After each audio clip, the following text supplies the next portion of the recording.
Hello viewers, welcome back to my channel women's world మగవల ప్రపంచం. ఎలా ఉన్నారు అందరూ? నేనైతే చాలా బాగున్నానండి. మీరందరూ కూడా బాగుండాలని మనస్ఫూర్తిగా కోరుకుంటున్నాను. ఈ వీడియోలో మనము పూజలు ఎక్కువగా చేసేవారికే దౌర్భాగ్యం, దుఃఖం ఎందుకు మిగులుతాయో తెలుసుకుందాము. శ్రీ మహావిష్ణువు నారదుడితో చెప్పిన రహస్యం కూడా తెలుసుకుందాము. చాలామంది అనుకుంటూ ఉంటారు, ఎక్కువ పూజలు చేసేవారికి, నిత్యం భగవంతుణ్ణి ఆరాధించే వారికే కష్టాలు వస్తాయి. అసలు పూజలు చేయని వారికి, పాపాలు చేసేవారికి అంతా మంచే జరుగుతుంది అని అనుకుంటూ ఉంటారు. ఒకరోజు ఒక భక్తుడు శ్రీ మహావిష్ణువుని ప్రశ్నించాడు.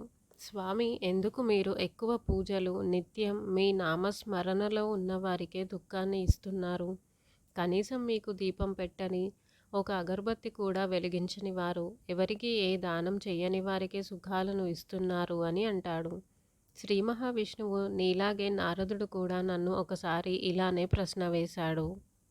అప్పుడు స్వామి నారదుడితో ఇలా అన్నారు. నారద, మనిద్దరం బ్రాహ్మణ వస్త్రాలను ధరించి అలా భూలోకంలో సంచరించి వద్దామా అని అంటాడు.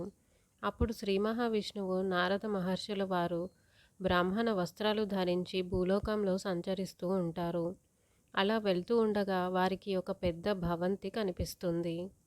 వారు అక్కడికి వెళ్ళిన తరువాత ప్రభు విష్ణు ఇలా అన్నారు. బాగా ఆకలిగా ఉంది, తినటానికి ఏమైనా ఇస్తారా అని అడుగగా ఆ ఇంటి యజమాని అయిన సేటు బయటకు వచ్చి ఏంటి అని అడిగాడు. శ్రీ మహావిష్ణువు అంటాడు, మాకు బాగా ఆకలిగా ఉంది, తినటానికి ఏమైనా ఇవ్వగలరా అని అడగగా దానికి సేటు, మీ బాబు సొమ్ము ఇక్కడ దాచారా, ఇవ్వండి ఇవ్వండి అని అడుగుతున్నారు. వెళ్ళు వెళ్ళు అని అంటాడు.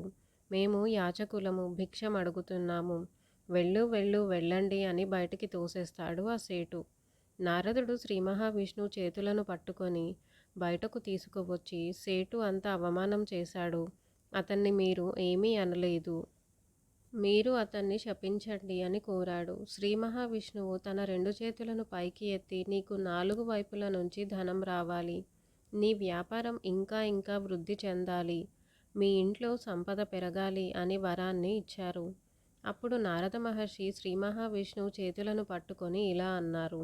మిమ్మల్ని తిట్టి వెళ్ళిపోమన్నారు అన్ని మాటలు అని అంతగా అవమానించి పంపితే మీరేమో లక్ష్మీ వృద్ధి చెందాలి అని అంటారేంటి స్వామి? అనగా దానికి స్వామి, పద నారద వెళ్దాం అంటాడు. అలా వారు ముందుకు వెళుతుండగా అక్కడ పూరి గుడిసె కనిపించింది. అక్కడ ఒక ముసలావిడ కూర్చొని ఉంది. అక్కడికి వెళ్ళి మాతా భిక్షం అని అడుగుతారు. తల్లి, మాకు ఆకలిగా ఉందమ్మా, తినటానికి ఏమైనా పెట్టమ్మా అని అడిగారు. అప్పుడు ఆ తల్లి, స్వామి, మా ఇంట్లో తినటానికి అయితే ఏమీ లేవు, నాకు ఒక ఆవు ఉంది, ఆ ఆవుకి నేను సేవ చేసుకోవడం వల్ల అది నాకు రోజు పాలను ఇస్తుంది, ఆ పాలే ఉన్నాయి, మీరు లోపలికి రండి అని వారికి ఆసనం వేసి కూర్చోమని చెప్పి వారికి పాలను తీసుకువచ్చింది. అప్పుడు నారదులు వారు, స్వామి, ఎంత మంచి తల్లి మనల్ని ఆసనం వేసి కూర్చోబెట్టి తనకున్న దానిలో మన ఆకలిని తీర్చాలి అనుకొని పాలిచ్చింది. ఆ సేటు మాత్రం మనల్ని తిట్టి పంపాడు. ఆ తల్లి ఆశీర్వాదం ఇవ్వండి అని అడగ్గా శ్రీ మహావిష్ణువు తన రెండు చేతులతో నీ ఆవు చనిపోవాలి అని దీవించారు. నారదుడు అంటున్నారు, ప్రభు, మీ స్వరూపం నాకు నచ్చడం లేదు. ఆ సేటు అంతగా అవమానిస్తే అతనికేమో ఇంకా ఇంకా ధనం వృద్ధి కావాలి అని దీవించారు. ఆ తల్లి దగ్గర ఉన్న ఒక్క ఆవు పాలను మీకు ఇచ్చి ఆకలి తీర్చితే ఆవు చనిపోవాలి అని దీవిస్తారా అని అంటాడు. దానికి స్వామి, ఆ ముసలావిడ రోజు నానామస్మరణే చేస్తుంది, నిత్యం నన్ను తలుస్తూనే ఉంటుంది, తన ఇంట్లో ఉన్న ఆవు మీద ఆమె చాలా ప్రేమ పెంచుకుంది, తన మనసు దాని మీదే ఉంది, ఆవిడ సేవ చేసుకుంటుంది, చనిపోయే సమయంలో బాధపడుతుంది, నేను చనిపోయాక నా ఆవు ఏమైపోతుందో, ఆవు గురించి ఆలోచిస్తూ ఆవిడ చనిపోతే ఆవిడ భగవంతుని వద్దకు రాలేదు, విష్ణు వద్దకు ఆమె చేరుకోలేదు, అందుకే నేను ఆవిడ చనిపోకముందే ఆవు చనిపోవాలి అని చెప్పాను అని అన్నారు శ్రీ మహావిష్ణువు.